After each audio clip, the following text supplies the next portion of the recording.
Prima uvádí největší esa mafie. Ellen Dorfman, ten, který půjčoval mafii.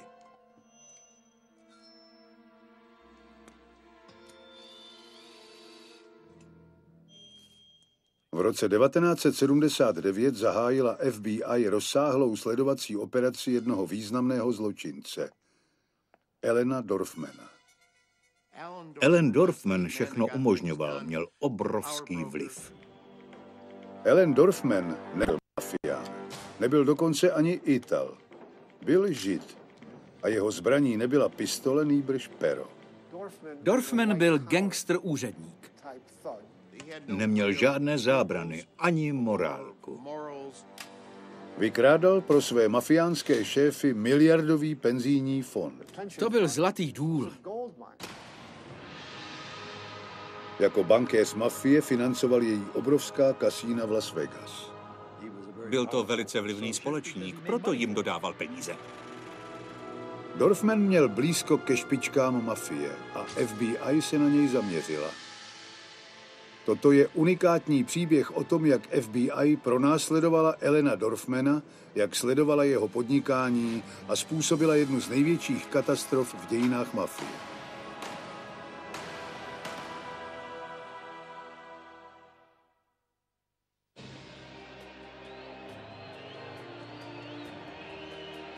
Ellen Dorfman nemusel být zločincem.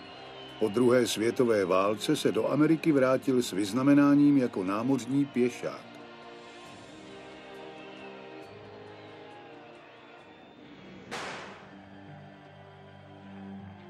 Ale našel pouze práci instruktora sebeobrany pro ženy a sportovního trenéra.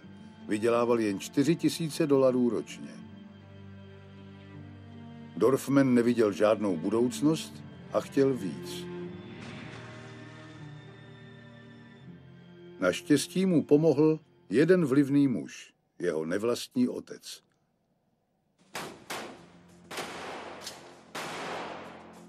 Paul Red Dorfman byl tvrdý chicagský gangster ze staré školy. Základnu měl v sílícím odborovém hnutí včetně Teamsters, silných řidičských odborů. V roce 1953 ochromila zemi stávka 1 200 000 řidičů. Řidičské odbory se podobaly gangu.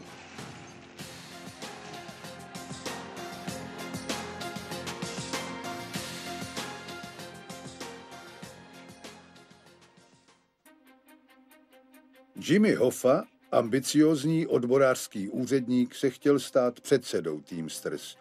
Red Dorfman souhlasil, že mu pomůže.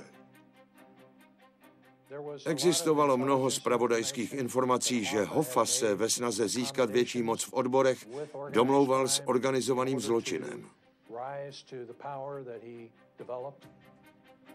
Red Dorfman výměnou za podporu od Hoffy ale něco chtěl.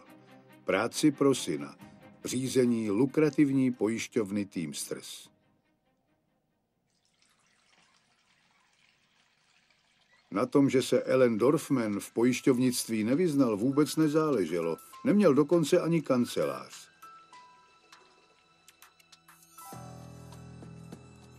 Gangstři byli tak mocní, že Dorfman si narychlo zřídil pojišťovací agenturu, která pak smlouvu získala.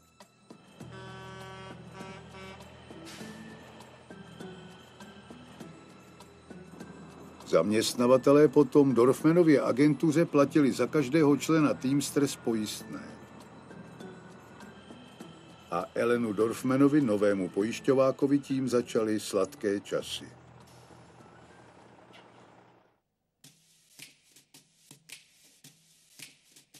Nosil velmi drahé šaty. Pamatuju si ho v opravdu drahém kabátu z velbloudí srsti. Jezdil v drahých autech.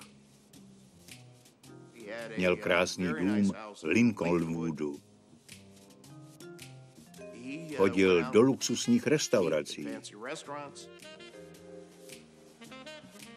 A mohl utrácet spousty peněz.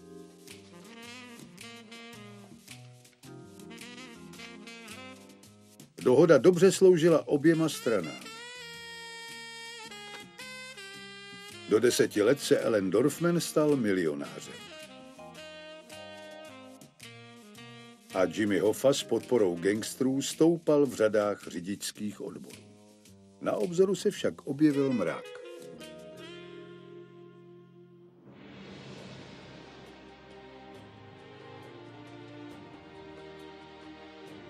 Washingtonské úřady začala stále více zneklidňovat nesvatá aliance organizovaného zločinu a odborového hnutí. V roce 1957 začal McClellanův výbor amerického senátu vyšetřovat úředníky odborů a jejich zločinecké společníky. Hoffovi a Dorfmanovi to způsobilo potíže. Vládní agenti zjistili, že Dorfman na pojistkách Teamsters vydělal $3 miliony. Polovinu z toho tak, že divoce předražoval pojistky. Vysoké ceny pojištění však nebyly nezákonné a výbor proti tomu nemohl nic dělat. Ale vyšetřovatelé se brzy dozvěděli také o nezákonných praktikách. Dorfman vysál ze své firmy na nespecifikované výdaje $330 000 a Hoffovi půjčil peníze, které nebyly vráceny. Právním poradcem výboru byl mladý právník Robert Kennedy. Zeptal se na to Hoffy. Všechny peníze jste si vypůjčil v jeden den? Na co to bylo? Na výdaje, které jsem tehdy měl, ale hned si nevzpomenu. Bylo to v hotovosti? Ano. Bez smlouvy a potvrzení? Ano. Bez úroků? Ano. Byla půjčka splacena? Nebyla. Přestože měl výbor silné podezření, že ukradené peníze byly použity na nezákonné odměny a úplatky vedoucím odborů, nemohl to dokázat. Hoffa a Dorfman proto dále a v bezprecedentním měřítku využívali bohaté řidičské odbory.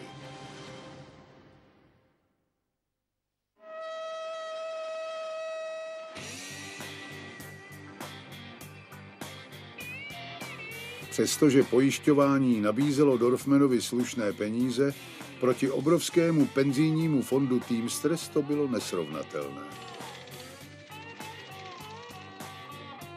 Proudily tam příspěvky odborářů, miliony dolarů měsíčně. Otázkou však bylo, kam je investovat. Jiné fondy investovaly rozvážně, ale Allen Dorfman pomáhal nalít desítky milionů dolarů do kapsy jediného klienta gangsterů. Teamsters, především penzijní fond, byla slepice snášející zlatá vejce. Penzijnímu fondu centrálních států se říkalo mafiánská banka. A co s miliony dělali gangstři?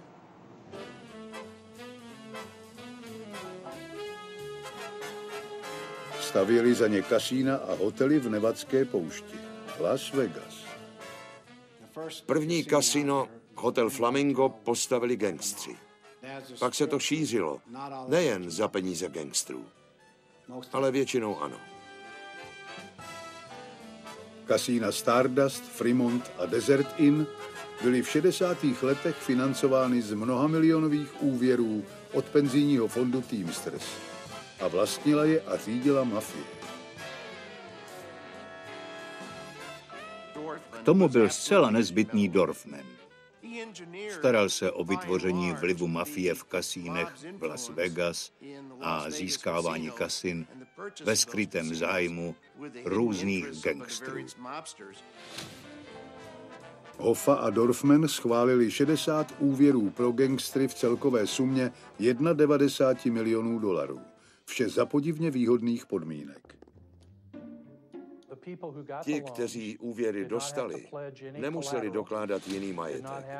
Nikdo je neprověřoval. Jako to před poskytnutím tak velkého úvěru dělali jiné banky. Tak laxní půjčování peněz mělo své důvody. Z každého úvěru dostali Dorfman i Hoffa 10% provizi. Alan Dorfman zařídil mnoho úvěrů a z každého dostal poplatek. Provize bývaly obrovské. Chceš si půjčit $900 000? Tak mi musíš odevzdat 100 000. Takže požádáš o půjčení milionu. Všichni si říkali, že je to v pořádku. Peněz bylo pro všechny dost. Půjčené peníze mafie nerada splácela. Ale Hoffovi a Dorfmanovi provize dávala. A jim jako by bylo jedno, že odboráři už své peníze nikdy neuvidí. Dorfman a Hoffa stále brali, jak mohli. Ale s novou vládou se v roce 1961 vrátil i starý nepřítel. Ministrem spravedlnosti se stal Robert Kennedy. Tento vrcholný soudní úředník si stanovil cíl – narušit moc organizovaného zločinu. Radikálně změnil ministerstvo i FBI. Kennedy vytvořil novou vyšetřovací jednotku, úderný oddíl Ministerstva spravedlnosti, zaměřený na korupci v odborech. A zvýšil také počty právníků v oddělení pro vyšetřování organizovaného zločinu a vydírání. Ze 17 na 63. V čele kampaně však šla jiná skupina. Byl jsem členem skupiny pro odborová práva. Říkalo se jí oddíl lovců Hoffy. Usvědčit Hoffu však bylo těžší, než se zdálo. V říjnu 1962 ho začali vyšetřovat pro údajné přijímání neoprávněných plateb od jedné přepravní společnosti. Výsledek byl však nejistý. Pak jim ale přálo štěstí. Při soudu nahrál Hoffa vládním úředníkům do karet. Kdyby přijal rozhodnutí poroty, nebyl by shledán vinným. Mohlo to pro něj znamenat vítězství. Vlivný manipulátor Hoffa byl však zvyklý jednat podle svého a nechtěl nechat rozhodnutí náhodě. Pokusil se ovlivnit porotu a byl přitom přistižen. Bylo to maření spravedlnosti.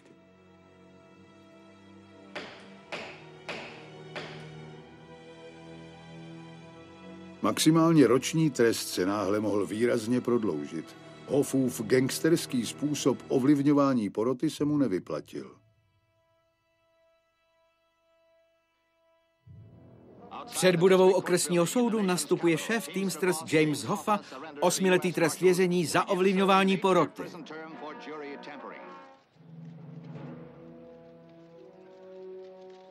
Hoffa skončil.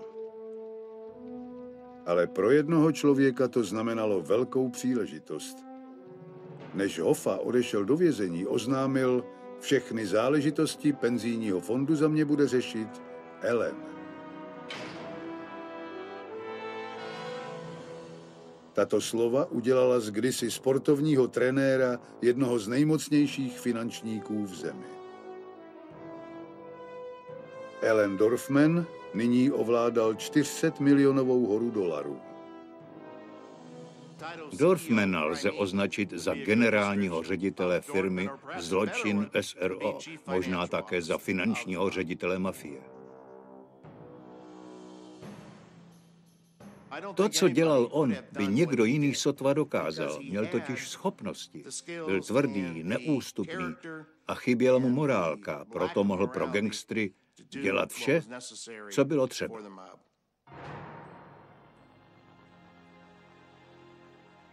Dorfman však zjistil, že plnou kontrolu nemá. Přístup k penzijnímu fondu byl pro zločince velice důležitý.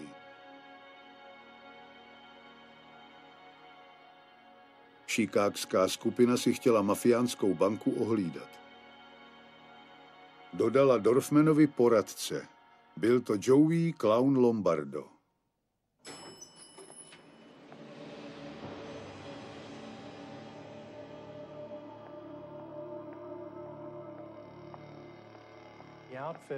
Ta skupina Dorfmanovi nedůvěřovala.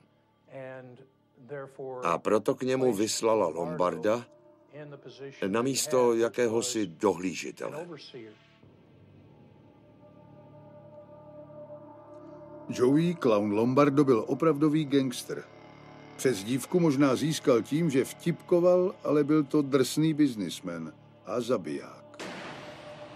Myslím, že Lombardo nerespektoval nikoho, ale k Dorfmanovi jakýsi respekt měl za to, co dělal. Ale jinak měl Lombardo rád jenom sebe a už nikoho jiného. Lombardo už dohlížel na kasína v Las Vegas a teď, ačkoliv neměl oficiální funkci, řídil Elena Dorfmana v penzijním fondu Teamsters.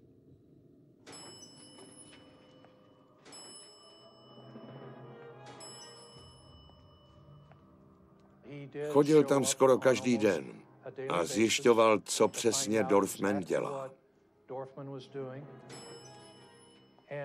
A skoro jako kdyby Dorfmanovi vydával příkazy, co má dělat, aby se stalo to, co si gangstři přáli.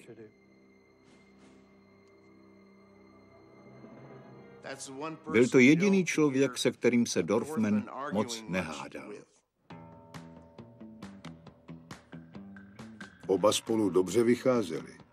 S Lombardem za zády schválil Dorfman milionové úvěry, které gangstrům vložili do rukou hotové peníze.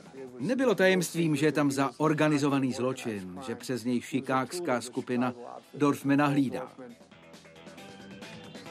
Různé podniky, do nichž penzijní fond investoval, zkrachovaly a přitom byly v podstatě rozkradeny miliony dolarů. Dorfman byl gangster úředník. Ovládal peníze. Nikdy by se nepodílel na vloupání nebo ozbrojené loupeži nebo vydírání. Byl zločinec jiného druhu.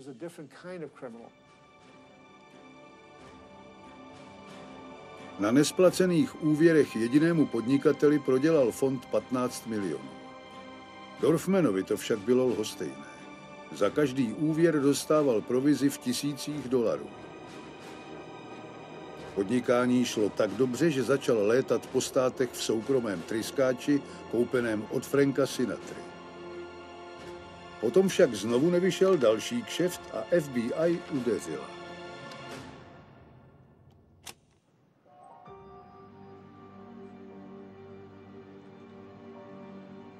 V říjnu 1972 se soud v Chicagu dozvěděl o tom, že biznismen Leon Horvat požádal Teamsters o úvěr ve výši 1,5 milionu dolarů. Dorfmanovi zaplatil 55 000 dolarů provize v hotovosti. Po 2 dnech Dorfman úvěr schválil.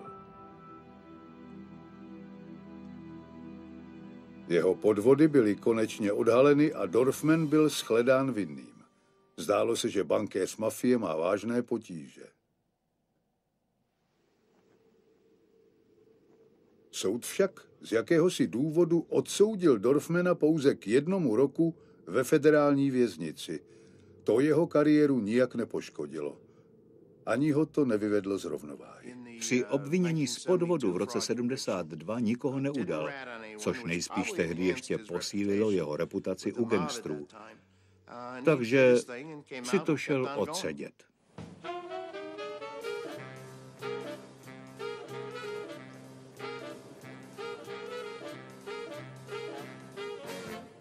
Dorfmanovo rabování penzijního fondu Teamsters s Lombardem za zády nejenže pokračovalo, ale dokonce nabralo takové obrátky jako nikdy předtím.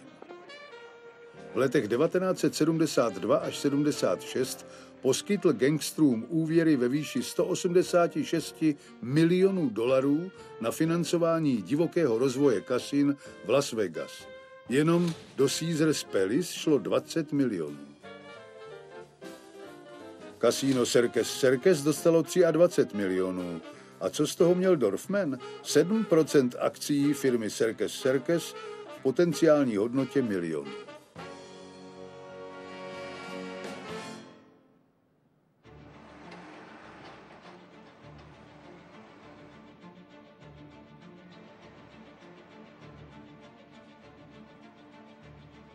FBI však hon na Dorfmana nevzdala. V roce 1974 už měla dostatek důkazů k obvinění Dorfmana i Lombarda z vyvedení téměř $500 000 z penzijního fondu. Dorfmanovi znovu hrozila léta ve vězení.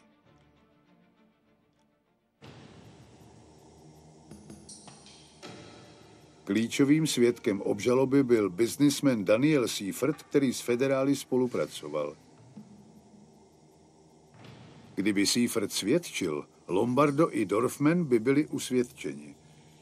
Mafie ale neváhala svůj největší zdroj hotovosti ochránit. Svědky bez váhání odstraňovali, jen proto, aby nemluvili u soudu.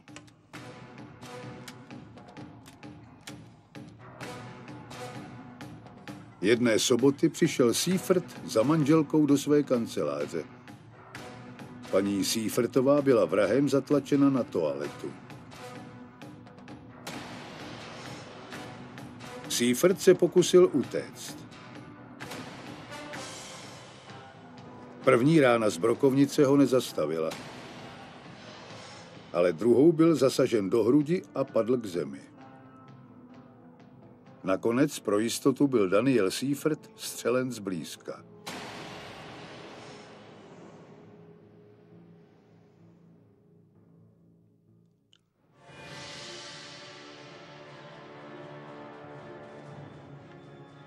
Seifertovou smrtí skončil celý soudní případ. Lombardo i Dorfman byli znovu volní.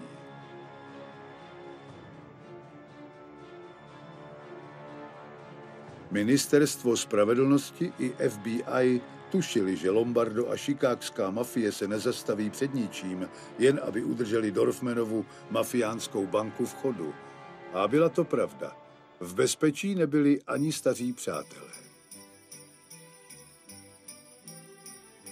23. října 1971 dostal Jimmy Hoffa předčasný vánoční dárek. Milost od prezidenta Nixona. Ale po propuštění z věznice chtěl Hoffa ještě něco. Svou původní práci. Vyjednal jsem nejlepší smlouvy v Americe.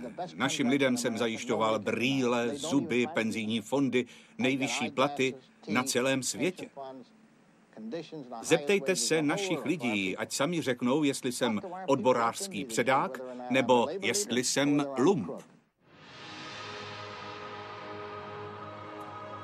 Mafiánští šéfové si říkali, že jejich stroj na peníze pracuje dobře a Dorfman byl jeho nejdůležitějším kolečkem.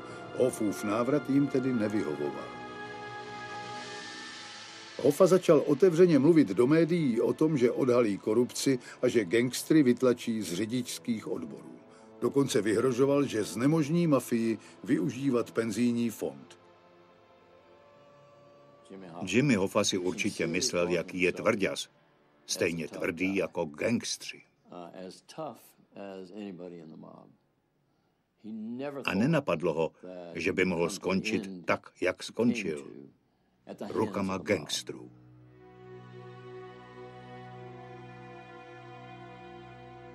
– 30.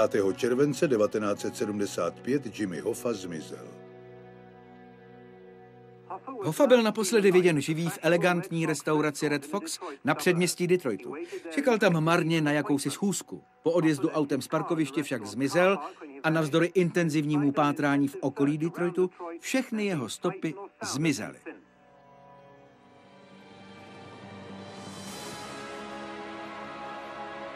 FBI vyslala k pátrání po Hoffovi 200 agentů, stálo jí to miliony dolarů. Hoffovo tělo nebylo dodnes nalezeno.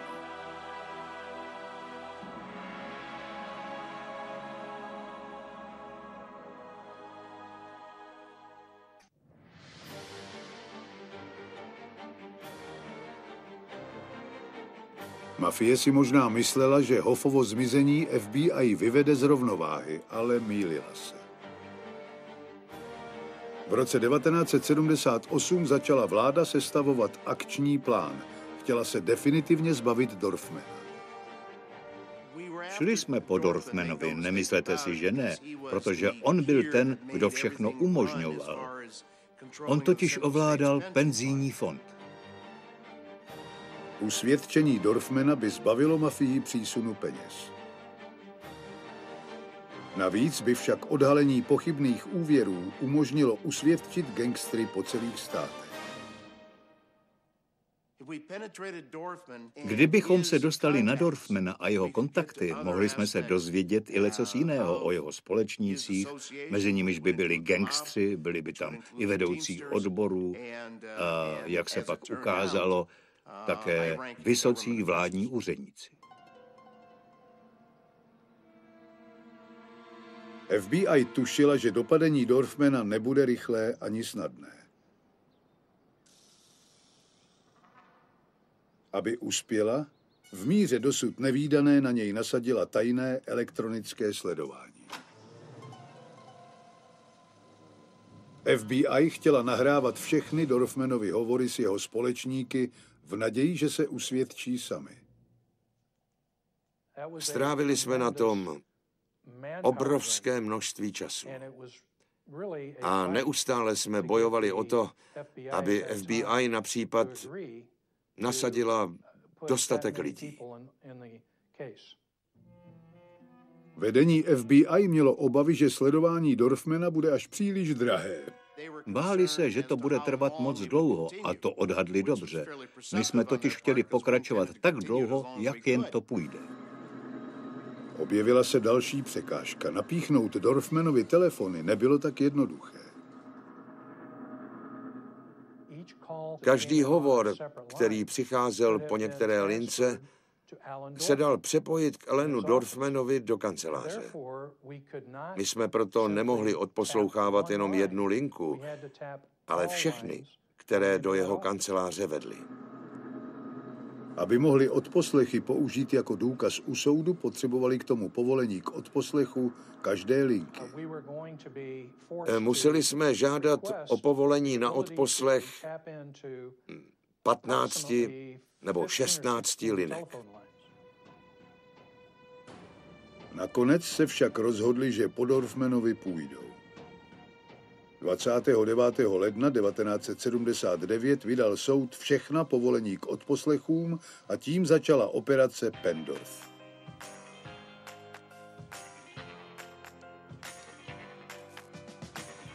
FBI si pronajala kanceláře poblíž telefonní společnosti, aby mohla přesměrovat linky. Agenti sledovali a nahrávali všechny Dorfmanovy hovory. Jeho svět se jim náhle otevřel jako dosud nikdy. Hned první den uslyšeli, že Dorfman poskytne gangstrům 90 milionů za skrytý úrok na kasino Aladdin v Las Vegas.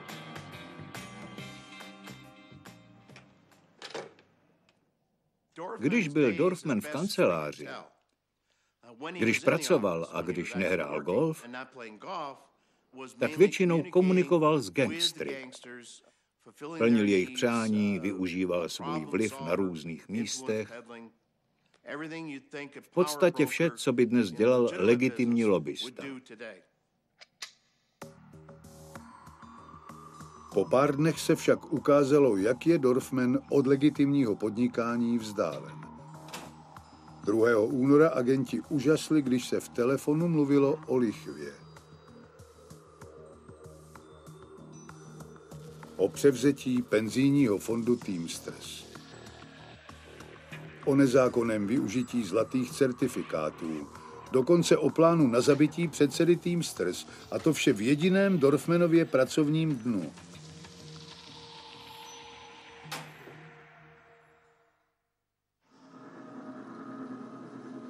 V následujícím půlroce odposlechla FBI 112 000 telefonátů, nahrála jich přes 3,5 tisíce a důkladně prozkoumala téměř 1000 rozhovorů. To však nestačilo. FBI potřebovala slyšet všechny Dorfmanovy obchodní rozhovory, nejen v telefonu, proto musela odposlouchávat i jeho kancelář. Informace získané z telefonů byly dostatečným důvodem, abychom mohli požádat soud o možnost umístění mikrofonu do jeho kanceláře. Instalace skrytého mikrofonu však může narušit občanské právo na soukromí. Získání soudního povolení bylo tedy mnohem obtížnější. Všichni z toho měli trochu obavy, jednalo se totiž o možném narušení soukromí. Takže povolení na štěnice se získávalo obtížněji. Úředníky ve Washingtonu bylo třeba opravdu přesvědčit, že se to má udělat.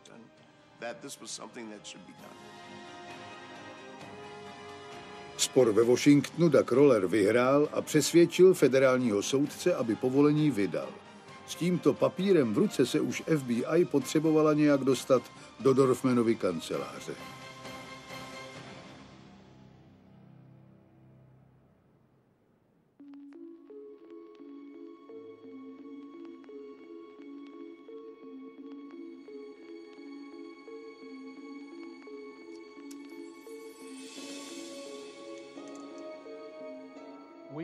Do Dorfmanovy kanceláře jsme vnikli tajně, v noci.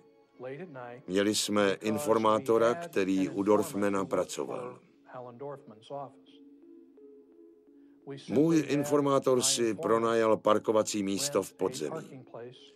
Do budovy se odtamtud nevcházelo přes vrátnici, takže jsme tam vjeli a šli do jeho kanceláře. Agenti instalovali při 7 akcích 2 mikrofony.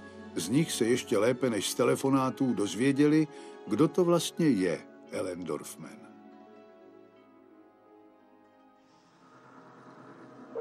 Od něj slyšíš pořád jen sliby, ale to jsou kraviny.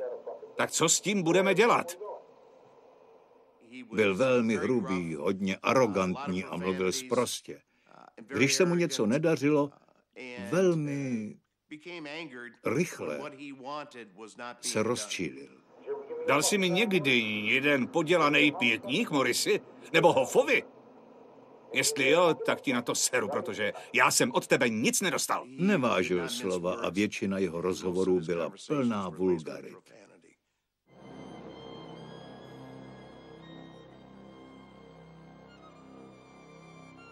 Potom však mikrofony FBI zachytili Dorfmanovi schůzky s Lombardem. Při nich se jindy nadutý chvastoun měnil. Choval se jako seržant námořní pěchoty, který vykřikuje rozkazy.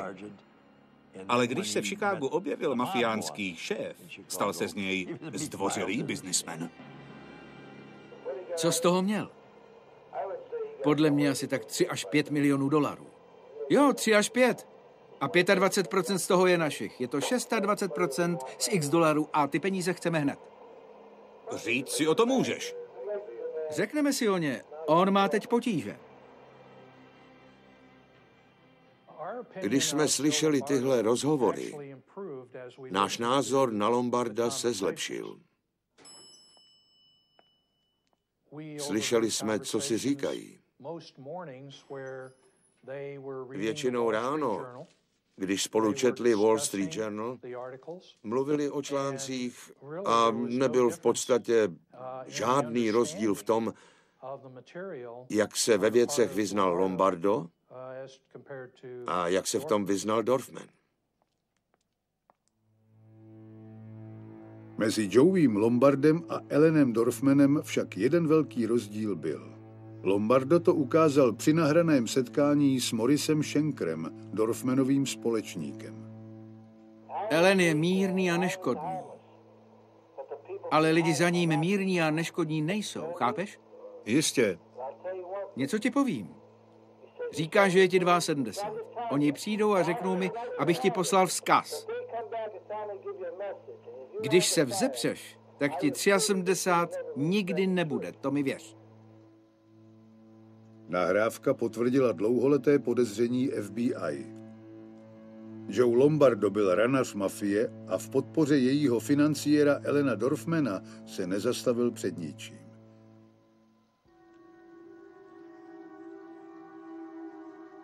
Bylo nahráno a přepsáno více než 2000 záznamů z Dorfmanovy kanceláře, z telefonátů a porad. I když o tom Dorfman nevěděl, zdálo se, že je opatrný a zdrženlivý. Dorfman si jako většina gangstrů myslel, že ho nikdo nedopadne. Myslel, že je na to dost chytrý. Ale udělal chybu. To když pod dohledem mikrofonů a magnetofonů mluvil se svými společníky. Díky záznamům se odhalil ohromující a usvědčující příběh.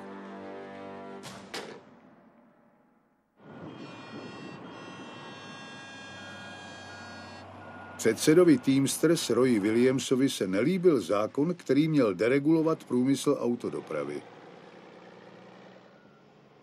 Narušení monopolu Teamsters by znamenalo ztrátu peněz a vlivu odborů.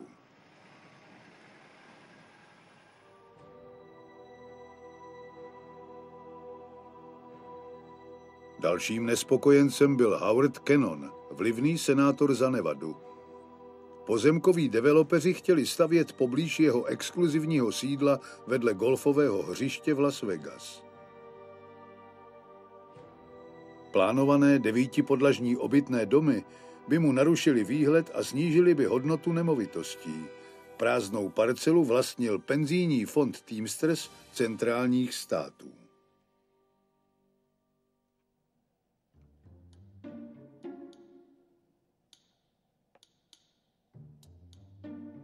Ve středu 10. ledna 1979 se Cannon a Williams sešli na poradě s Dorfmanem, který uměl leccos zařídit. Senátor Cannon se Dorfmana zeptal, jestli by mu mohl zařídit prodej 6 akrů půdy u jeho přepichového domu. Williams požádal senátora Cannona, aby osobně dohlédl na zákon o deregulaci autodopravy. Jejich vzájemná dohoda byl však úplatek. A uplácet amerického senátora je zločin.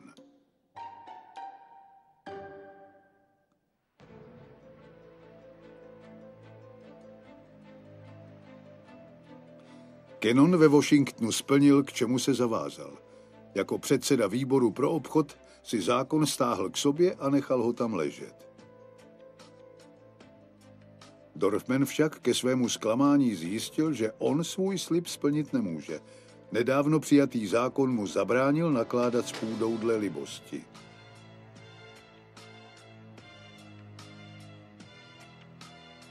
Jeho zklamání zachytili mikrofony. V odposlechu bylo slyšet, jak strašně ho to rozlobilo. Říkal, že ti lidé jsou zmetci, že za starých dob by se prostě ten pozemek vzal, koupil a pak by se mu dal. Ale teď to udělat nemůžeme, protože ho všichni hlídají.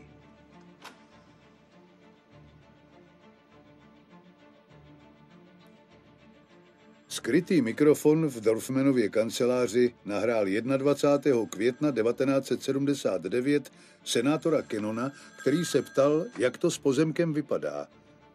Rozpačitý Dorfman se dokázal jenom omlouvat za zdržení. Když zavěsil, společníkovi sdělil. To byl senátor Cannon. Jak se má? Vyběhli jsme s ním, tak jako ještě nikdo s nikým nevyběh. On se postaral o deregulaci, ne? Zařídil to s ní? Samozřejmě, ale my jsme mu náš slib ještě nesplnili. Divím se, že se mnou ještě mluví.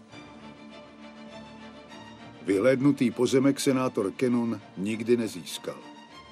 FBI ale už měla, co chtěla. Usvědčující zvukovou nahrávku, jednoznačný záznam o tom, že Dorfman se podílel na uplácení senátora.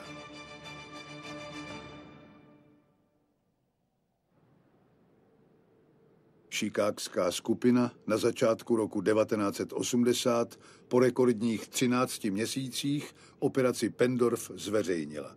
Přísně tajné sledování se vyplatilo. Senátor Cannon se okamžitě začal hájit před obviněními tisku.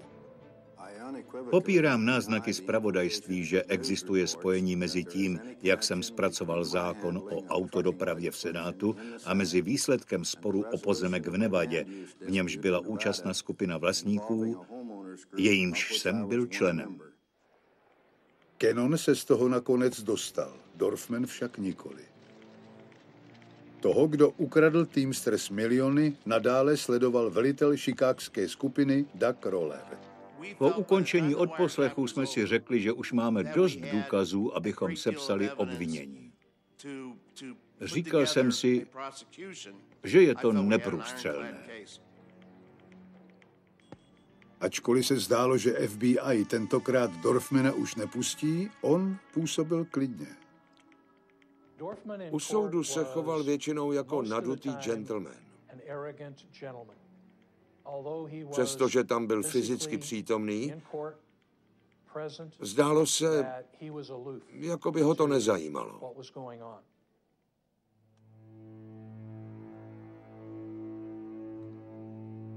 Dorfman se tvářil velmi klidně, ale tlak cítil. Jednou u soudu mě Ellen představil svému synovi a řekl mu, tohle je ten zmetek, co mě chce dostat do kriminálu. Já mu na to jen řekl, vy jste opravdu unikát. Dorfmanovi hrozilo dlouholeté vězení.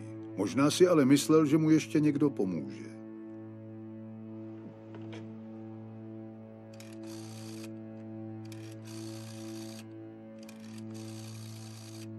Nemusel se totiž spoléhat jen na advokáty.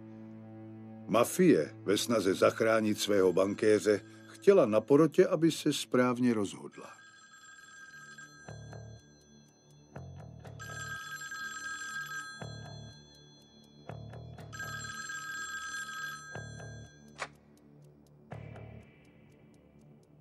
Několika porotcům brzy ráno zavolal někdo s hlubokým drsným hlasem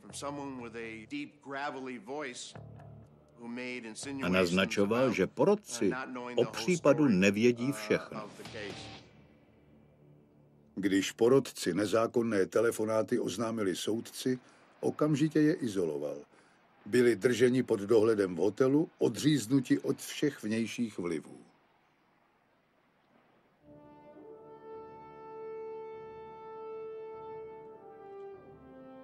Pokusy podsvětí o ovlivnění poroty tentokrát neúspěly. Tradiční gangsterské metody už nefungovaly. Svědky neumlčela žádná brokovnice. Přehrání záznamů z operace Pendorf u soudu zcela překreslilo mapu bojiště. Obžalovaný náhle svědčil sám proti sobě. Při přehrávání Dorfmanových slov zněly soudní síní z prostoty, zloba a zklamání. Podívej, když jsme si to domlouvali, Roji, byl jsi sakra u toho. A slíbil si do prdele totéž, co já. A teď ten pozemek nemáme. Sakra, nech to být. Ale něco ti povím. Na tu deregulaci seru. Klidně si ji strč do zadku. Je mně to jedno.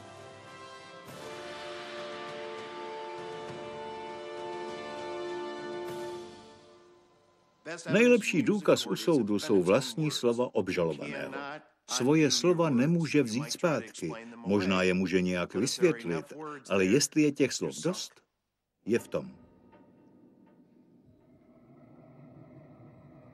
15. prosince 1984 vynesla porota rozhodnutí v případu spiknutí za účelem podplacení senátora Cannona. Ellen Dorfman je vinen.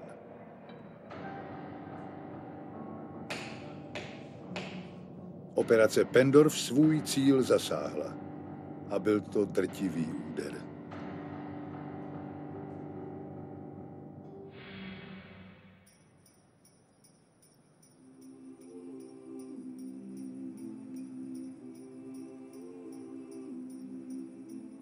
Šedesátiletého Ellena Dorfmana čekali v Chicagu smutné Vánoce. Přestože byl propuštěn na kauci, po novém roce bude oznámen trest. 55 let vězení, ale to mělo přijít až po 8 týdnech.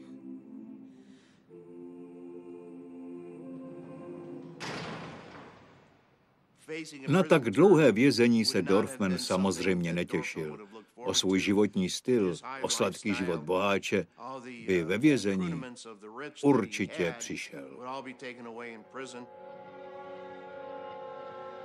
Špičky mafie měly obavy, že Dorfman nebude ochoten trest přijmout a začne s ministerstvem spravedlnosti vyjednávat o možném snížení trestu.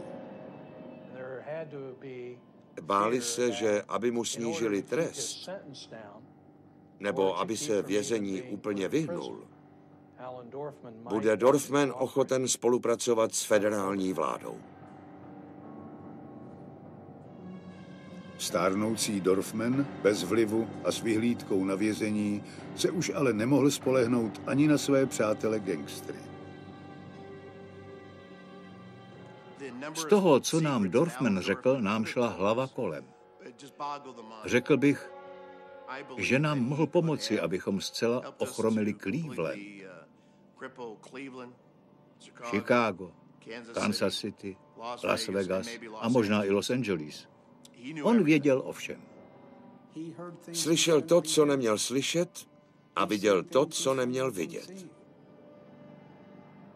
Domnívali jsme se, že by mu to uškodilo, kdybychom mu za spolupráci nabídli zmírnění trestu. Ale gangstři mysleli na to též. Muž, který dlouhá léta věrně financoval gangstry, se pro ně náhle stal hrozbou. Šéfové mafie se rozhodli smlouvu s Dorfmanem vypovědět.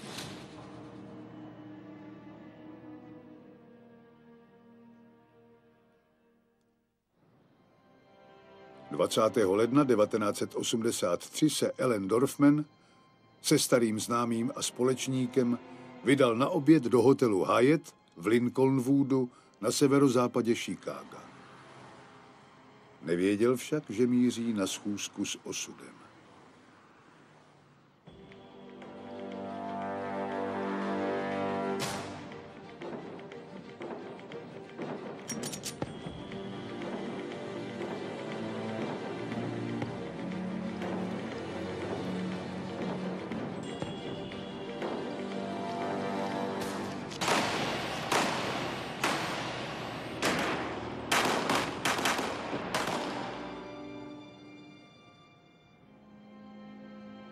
Allen Dorfman, který 30 let pečlivě hlídal tajemství zločinců, byl zabit. Ve Spojených státech to tak je. Kdo se zblíží s Cosa Nostrou, často končí náhlou smrtí. Jeho smrt se stala zlomem pro americkou mafii i strážce zákona. Podle mě to bylo jedno z největších a nejúspěšnějších vyšetřování organizovaného zločinu v tomto období. Bez Dorfmana přišla mafie náhle o přísun peněz. Organizovaný zločin to navždy oslabil. Dorfmana nikdo nenahradil. Jeho vůbec nikdo nenahradil. Už neměli přístup do jeho banky, ale lehce získaným penězům pro mafii zazvonil umíráček.